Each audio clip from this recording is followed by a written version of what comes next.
Hey guys, it's DT back with another big statue unboxing video. Today we are taking a look at the 1/3 scale Arthur Fleck from JND Studios. This is the first JND Studios piece that I'm seeing firsthand and up close. They're kind of new players in the game coming out with these hyper-realistic movie pieces. So this isn't actually my statue, this one belongs to the Mad X collector. And if you're interested in learning what he thinks of this statue, he's got a review over on his channel that you can check out after you watch this one.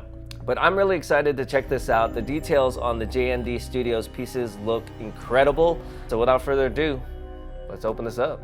Okay, so I took the box out of the shipper to save some time. We've got this nice, very sleek looking black box. It's got the Joker, Arthur Fleck, 1/3 scale hyper-real movie statue. So the lid is only like half the box to make it really easy to open. Just slides on out. Yeah, wow. We've got some super sleek black foam on the inside with the black straps with the JND Studios logo. Here we go. Oh, this is creepy. I feel like I'm at a morgue looking at a body. We've got a little dome protecting his face. I guess, oh, and there it is. But we can kind of remove the paper and check it out. He's nicely wrapped in there. Let's go ahead and exhume the body. And here he is. Whoa. Look at that. That is amazing. We'll come back to this portrait in a second. Well, let's check out some of the details here on his clothes. Looks like he just bought these clothes off the rack at Marshall's. He's got the beige hoodie, little sweater on the inside. He's got the white shirt, the little brown dots on it. And down here, he's got the pinstripe pants down to the white socks. Look at those shoes. Those shoes look better than my shoes. We've got two big keys on each foot. The socks go up there pretty high and right there. It's got some pockets there. I wouldn't be surprised if this zipper actually worked. We've got the little drawstrings here on either side. It's pretty much just like a miniaturized version of human clothes. I was watching the Mad X review and this is the part that kind of freaked me out. You guys ready for this? Isn't that crazy? Look at that. So we've got some punched hair here. You can kind of move it around. I don't want to play with it too much. This isn't mine. But look at that rooted hair. Each hair is punched in there. So we have a more natural hairline. Look at all that. You can style it just as you would any normal head of hair. We've got the silicone skin, the glass eyes. Looks like the eyebrows are sculpted. Then we have this kind of sweaty, wet effect going on with his cheeks, his neck, and a little bit under his nose and around his eyes. Just again to create that realistic look. We can also see the pores in his skin, all the different flesh tones, a little bit of stubble around his upper lip and chin area. So I've had experience with silicone busts with Thanos and Wonder Woman, but this thing is just on another level just because on those it was kind of an overlay of silicone over some harder shell. This one seems a lot more flexible, like there's more silicone in there, so you can kind of move his head side to side. He's almost like a Stretch Armstrong. He's also got some cool detail on his hands. Look at the fingers. They are super flexible as well.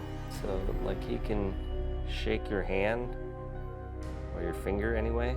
We'll put Arthur aside for now, and let's see what else we have in here.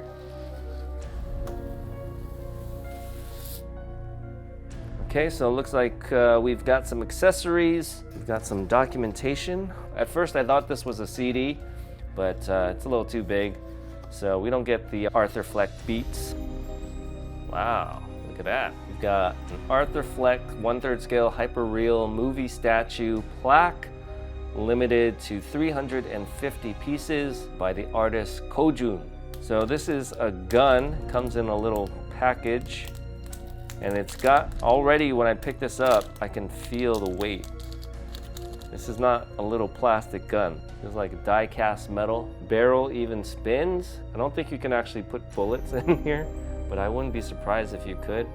All right, then we have this. When I first saw it, I thought this was some kind of plug, but then I was like, well, I don't think this guy has any light-up features, but it's actually a set of bullets. We've got 5 little bullets here that come on this little piece of rubber.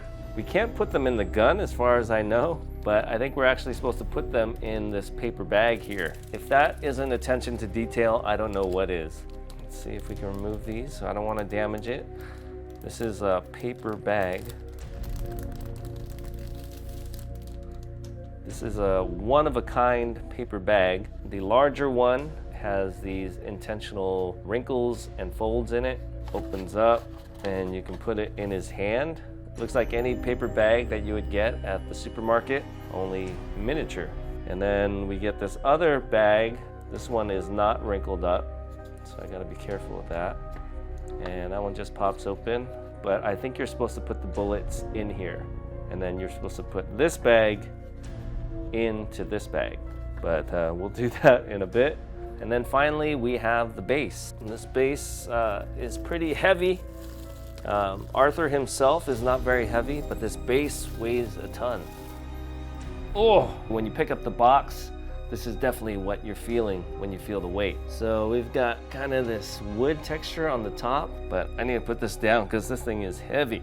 I think that's it for the unboxing. Let's see what this guy looks like assembled. All right, guys, we got our base here on the turntable. One thing that I forgot to point out is that it says Joker right here on the front, and there was actually an accessory that was in his pocket right here. His card that shows his condition that he gives out to people.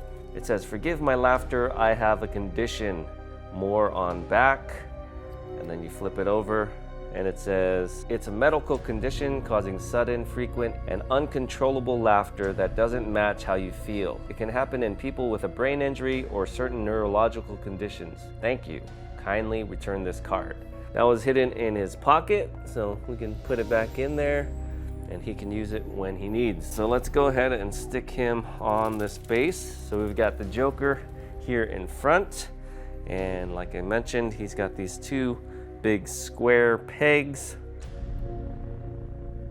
and they just go in like that. Yeah, he's pretty sturdy in there. That's pretty much all you have to do to assemble this guy. He comes all in one piece. No adding heads, hands, anything like that. But we do have a few accessories. One is his revolver, which he can hold here in his hand. Put it in like that. His finger can go right over the trigger. He's just holding it down by his side. And then we have these bags. To me, this is a little bit overkill, having a bag inside a bag.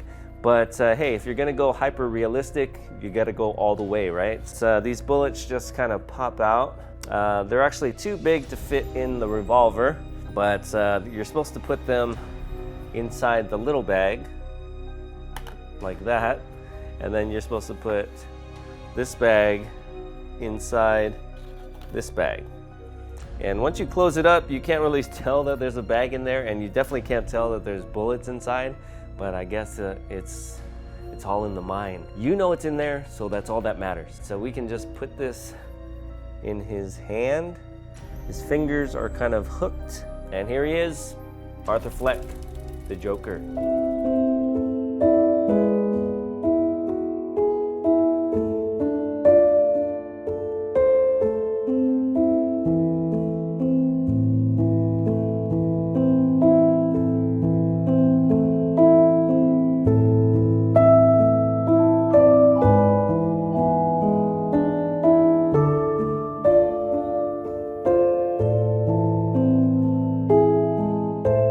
So let's see, what can I say about this piece? You basically get what you see. Let's start down here at the base. So it's a pretty simple looking base. We've kind of got a square. We've got some kind of a reverse crown molding here on the bottom. Kind of got this piano black finish, a pretty classy looking museum style base. On the very top, we've got this raised wood panel or hardwood floor going on. We've got all the little distressed lines in there. It's kind of got a rustic, rough look to it, which is a nice contrast to the smooth surface that we have on the bottom portion. Of course, he's wearing his nice brown shoes. These are definitely well sculpted. We can see all the little folds and creases in the leather, the nice stitching around the seams of the shoes. Everything is sculpted except for the top of the laces, so you can kind of move them around. He's got these blue pants with the red pinstripes. They look like a very well-tailored pair of pants. Got the two pockets in the back, seams going down the sides. He doesn't have a zipper, but there is some Velcro here. I guess in case you wanted to take his pants off, I don't know. But I'm gonna leave his pants on. I'm not gonna mess with that. We'll leave what's underneath a mystery. He's got this sweatery vest going on over a white button-up shirt with his little jacket, hoodie going over everything. Of course, we've got the zippers on the outside. We've even got this little elastic that goes around the bottom and the cuffs of his sleeves. Some nice stitching, and then he's got the drawstrings for the hoodie. And then as a nice touch, he's got the white shirt popping out of the bottom. So if you've been watching my videos, you'll know that I'm not a big fan of fabric on my statues. However, with these hyper-realistic pieces, I think it's a must-have. They went through great lengths to make the likeness as realistic as possible. The skin, the hair, the eyes. So it would only be fitting that the wardrobe match as well. So I guess when it comes to realistic statues, fabric is definitely the way to go. I think the goal is to make it seem like this statue has just jumped off of the screen, which it certainly does here. So speaking of lifelike, let's take a close look at this head sculpt. This thing is just on another level. You guys have seen me review some pretty lifelike busts. I think with those bigger life-size pieces, it's a little bit harder to deal with some of those details, having it being blown up so large. But when you're dealing with a smaller scale statue, I think those details are a little bit easier to accomplish. So the biggest part of making something seem lifelike and alive are the eyes. Having a glass eye instead of a painted eye makes all the difference. We have that certain amount of reflectivity, the little catch lights, makes the piece really come alive. We've got all the intricacies of his bone structure, all the little wrinkles, the pores, the 5 o'clock shadow, and then also these little beads of sweat. And then of course you have this rooted hair on top. Usually I'm all for sculpted hair, but in this instance, the more lifelike, the better. So right now he's kind of got the hair down in his face look. Arthur has different hair throughout the movie, and if you prefer one of those looks, you can probably style this into any of those hairdos that he has in the film. But I think this is definitely a good representation of him during this scene in the movie. Definitely the most depressing statue that I've ever seen, but in this case, very fitting. I think if I stare at this thing too long, I think I might start to cry. Now, would I add this to my collection? Well, as you know, I don't really collect movie pieces. I mean, I have made exceptions here and there, but definitely if you have a movie setup and you're looking for something hyper realistic, this is definitely one of the best examples of that I've ever seen. JND also came out with a Wonder Woman with the gold armor. I think it sold out the first day. I was a little tempted to get that one, but I already had the life-size Wonder Woman, so I had to pass, but that one looked fantastic as well. Now, the one thing I have to say about these 1/3 realistic looking statues is that if any statue came alive, this one would freak me out the most. Now, I have realistic looking life-size busts, but those things don't have any legs, so if they came alive, they couldn't run after me. I can see this guy running down the hall, a little miniaturized version of the Joker, and that would scare the pants off of me. Just sitting here, it looks like a miniature man is on my table. In fact, I'm kind of freaked out that he's holding that gun right now. All right, guys, so that was a look at the JND Studios Arthur Fleck from the Joker. Oh, this is a crazy, crazy piece. I'm telling you, if they keep making pieces like this, I might be tempted to get into movie statues. Anyway, let me know what you guys think in the comments down below. Thanks again to my buddy, the Mad X Collector, for letting me review his statue. Make sure to head over to his channel to see his review on this guy, along with a bunch of other statues. And make sure you're subscribed over here because I've got some cool videos that you're not gonna wanna miss. As always, thank you for watching, and we'll see you guys next time. Bye-bye.